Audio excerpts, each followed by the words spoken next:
It's curious, very, very odd, and yet nobody realizes it, that human beings are brought up to feel as if they were strangers in the world. We are given a sense of our own existence that is in flat contradiction to the facts of nature. Although, in its own way, there is something natural about that, because nothing can happen at all that is not in some way connected with an elaborate scheme, not a scheme that, as it were, had a plan in mind, but nevertheless a scheme that is musical in its nature, and even our delusions are part of that. But nevertheless, they are sometimes extraordinarily odd, and we are given by our society, by our tradition and upbringing, by our culture, a very weird sensation of our own existence. And that is the sensation of strangeness, of being somebody who, as we say, comes into this world, whereas when you are born, you should say that you came out of this world. You don't come into it. Where else is there to come from? In the philosophy that we've inherited, however, and that underlies our common sense, there are some ideas which account for this sensation of strangeness. And I'm going to spend the first session examining the history of that. But what I want to say to make things clear from the outset, especially to those of you who are strangers to these seminars, is that, strictly speaking, that which you feel most inwardly and intimately to be yourself, is obviously part and parcel of the works. We might say the plays, but what there is, we could say in a slangy way, the which than which there is no witcher. The Hindus say tatvamasi, which is in Sanskrit saying that thou art. You're it. Only you're playing you aren't. And that's what it was always doing. But basically, never fear. What is absolutely central and fundamental to you is what the Christians might call God or the Godhead, and you're pretending you aren't. And you're pretending very cleverly, so that the illusion is extraordinarily convincing. Or if we put it in terms that do not require these, what we today call mythological concepts of God or Brahman or whatever, we can simply say that every individual is what the total cosmos is doing at a place called here and now, or a place called I. I is a pronoun of position, like this, here, so on. And so that's the way things actually work. And anyone can see it, and it can be proved to the satisfaction of anybody by purely physical evidence. Only we are trained to feel the exact opposite, you see, that we are little creatures sort of looking over our shoulders and wondering where the hell we are and what's going to happen next, and that this isn't our arrangement at all, and that we're caught in a great cosmic trap. O thou who didst with pitfall and with gin beset the road I was to wander in. You know, that kind of idea. Now, what accounts for this? How could we possibly have come to feel this way? Well, there are a lot of reasons, but the two that I want to concentrate on this morning are two mythologies that have influenced everybody's thinking in the Western world. The first we'll call the Jewish Christian mythology, and the second, the Newtonian mythology, or mechanistic mythology. And the latter, of course, has a far more dominant influence on educated people today than the other one. But let's look and see what they really involved in our feelings about the world and about our place in it. First of all, in the Jewish Christian mythology, we are here in a relationship to the ultimate reality, which is comparable to the relationship between a great king and his subjects. This king is modeled on the ideal type of a great Near Eastern king who might have lived, say, around 4 or 3000 BC. You remember, don't you, in reading about the fact that when those kings died, all their families and servants and many of their subjects were buried with them. They were killed outright by being, buried alive in the royal tomb. And Thomas Mann made the observation that in those days it seemed as if human heads had no backs to them, as if one were simply a mask, and that what was behind you was something altogether beyond you, so that you were completely identified with your tribe, with your human family.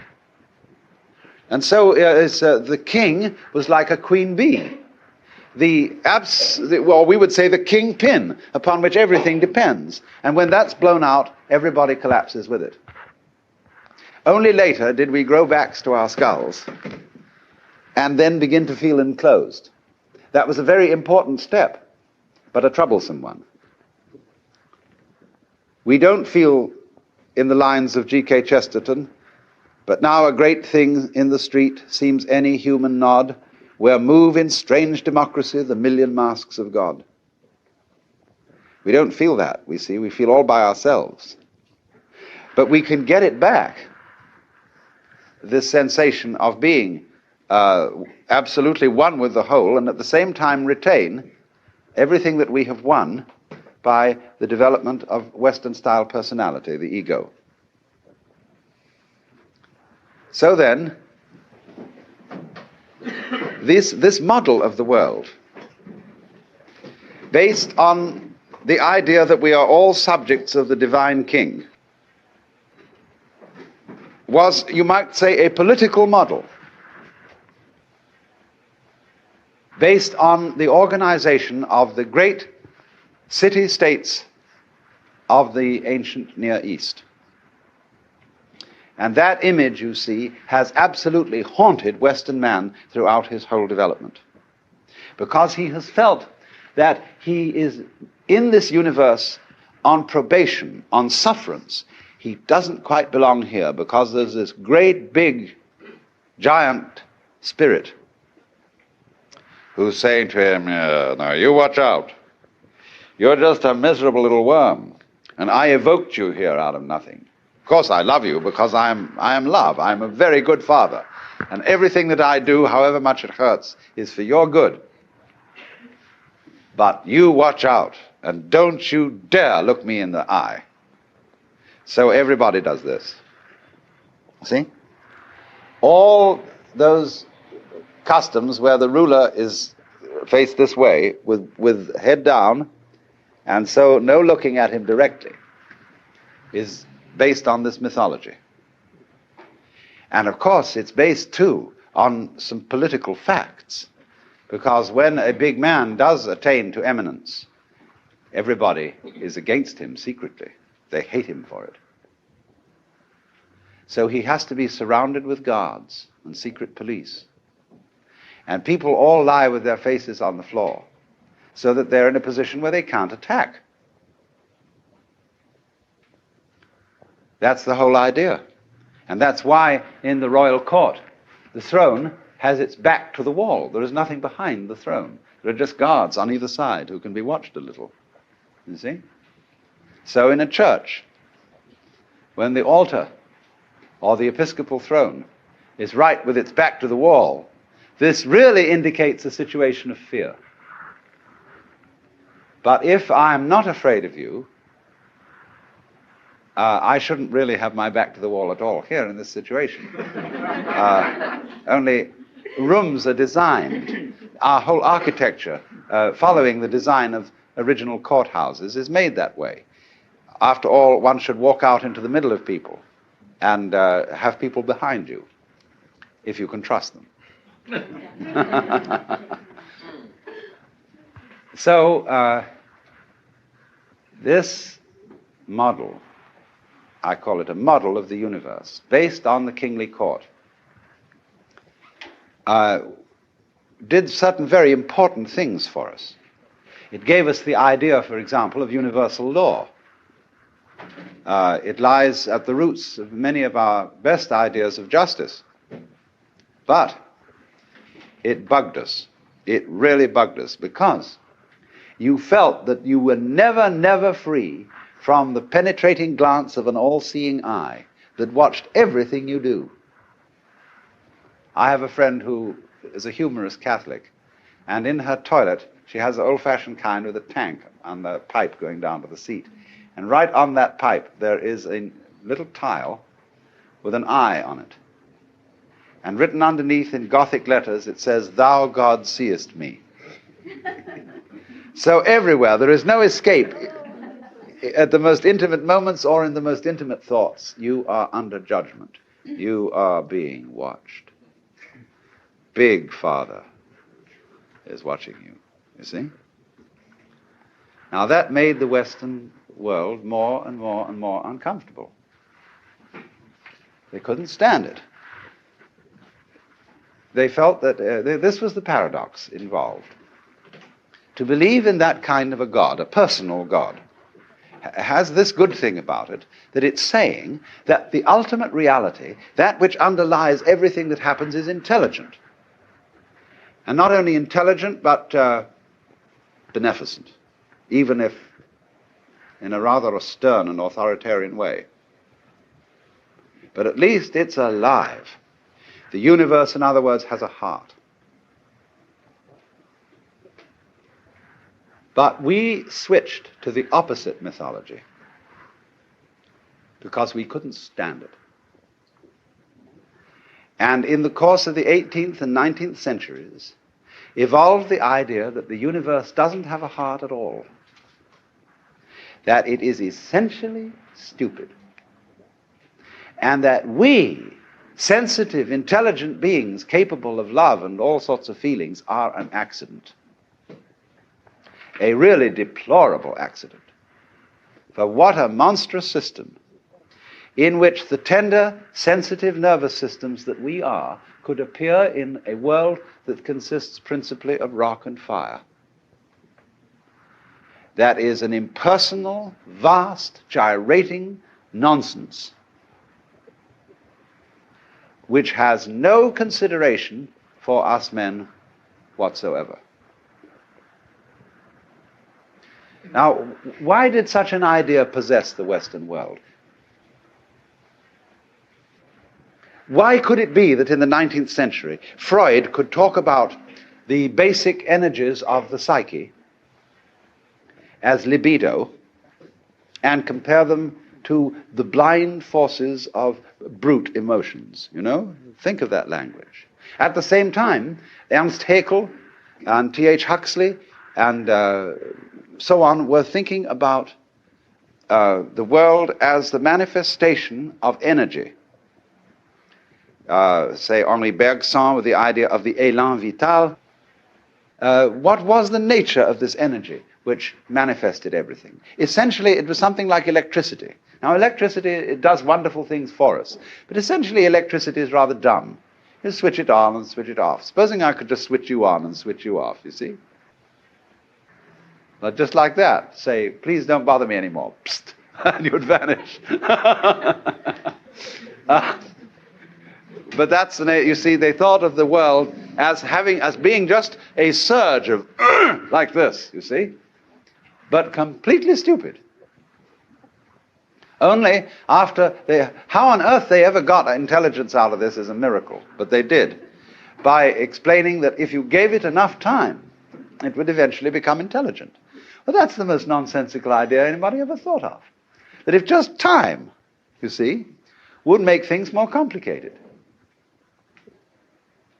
Now, I want you to, this is the thing that is difficult today, because that idea of the mechanical universe, that is essentially dead, is a very persuasive one.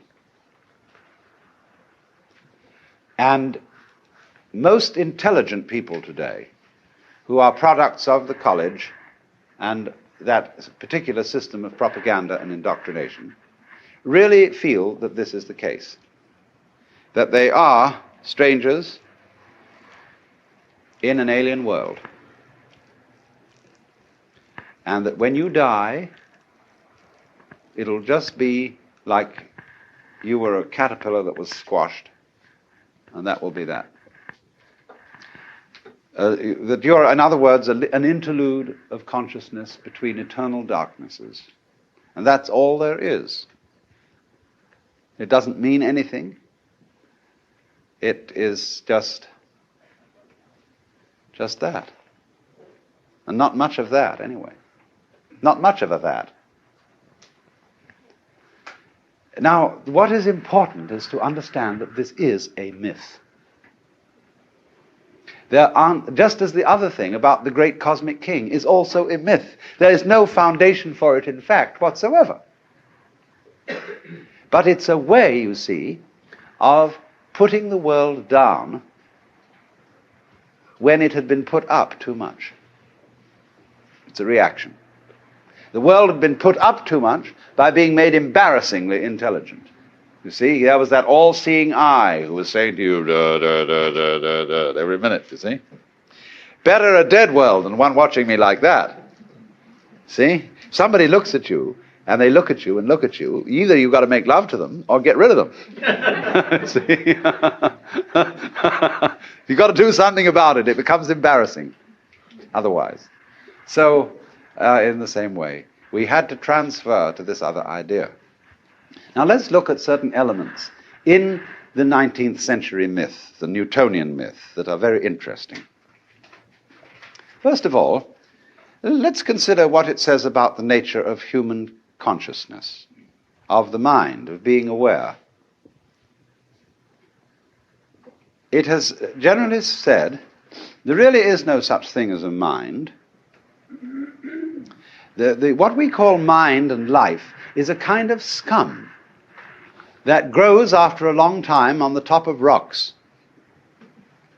You see, it looks upon the human being as a cell-infested skeleton, just as it looks upon the earth as a life-infested rock. It sees no real connection between the rock, which is the earth, or the fiery metallic ball, and the life that's creeping on its surface. That's an excrescence. Now, excrescence means something that grows out of. But look how we use the word, an excrescence. It's something. It sounds almost like excrement. We use it in a deprecatory way. And you've got to watch very much how people use words and the tone of voice they put into them, because that shows you what game they're playing. So when they say life is an excrescence, or they got another word they had at those times, an epiphenomenon. A mere epiphenomenon. Note the word mere. That word does more damage in philosophy than any other one I know. It's merely energy, you know. You are all's the matter with you is you're merely nervous, you know, something like that. So, in this system of things, they explained that the whole world is merely mechanical, but that we are here is a sort of accident, and we are an excrescence, we are a fungus, we're a sort of growth like lichen on rocks. And that's all we are. Now, this was to say, on the one hand, that man is a product of nature. He's not the special creation of a supernatural God. But they didn't, as a result of feeling that man is a product of nature, become friendly with nature, as you would have supposed they might. They hated nature all the more, and all the more furiously, for bringing us forth, and therefore waged and initiated the war against nature that began with the 19th century, and has been pressed into the 20th, the idea, in other words, that the only hope there is for the human spirit is to beat the environment into submission. Because it's an alien environment. It's a hateful, mechanical, stupid bunch of nonsense. And if we don't get in there with our cleverness and power and smash it into submission, we have no future. We're just going to be wiped out one day when the sun gets too hot and blows up, and that'll be that. But before that happens, which will maybe 1,000,000 years from now, we expect to inhabit other galaxies, to have the sun under control, all sorts of wires fixed into it and things, and so it'll behave itself. And then we'll rule the roost. Now look, when you explain consciousness as a form of mechanism, that's one way of looking at things, isn't it? But supposing you turn the tables and say that geological objects like metal and rocks are forms of consciousness. Why can't you do that just as well as the other way? After all, you can put it like this. A rock has a very simple kind of consciousness. When you hit it, it goes clunk. And that clunk is a very primitive conscious response. A human being has all that jello, a very complex organization, inside his skull. And so when you hit the human being, the most extraordinary things happen. But a rock only goes clunk, but that is a simple, honest response. And the rock vibrates all the way through, and vibration is a very elementary form of consciousness. After all consciousness is complicated vibrations. So look upon the rock as a living being. Why not? So that you get a spectrum of consciousness in which, shall we say, at the red end of the spectrum, where we have a terrific hot activity going on, that's the human mind. At the violet end of the spectrum, where things are pretty cool, that's the rock. But it's all in one world. You don't have to have a world in which mind is divided from body. You just have a world which is all one sort of continuum, but it's a spectrum where you've got what you might call a gross end and a subtle end. And you must be careful of using a word like gross, unless you're using it in German. You see? Gross in English is a put-down word. You've got to be very careful of loaded semantic words. So you see what happened. The people who want to say about existence, hooray, it's a great affair, will put the emphasis on the conscious end of the spectrum and say that is the thing that's great. The people who want to say, oh, phooey, that life is a drag, they'll put the emphasis on the so-called material end of the spectrum and try to make out that really it all reduces to that end, whereas the other people will want to say, but it all reduces to the other end. Now, you see, these two schools of thought are people playing different roles.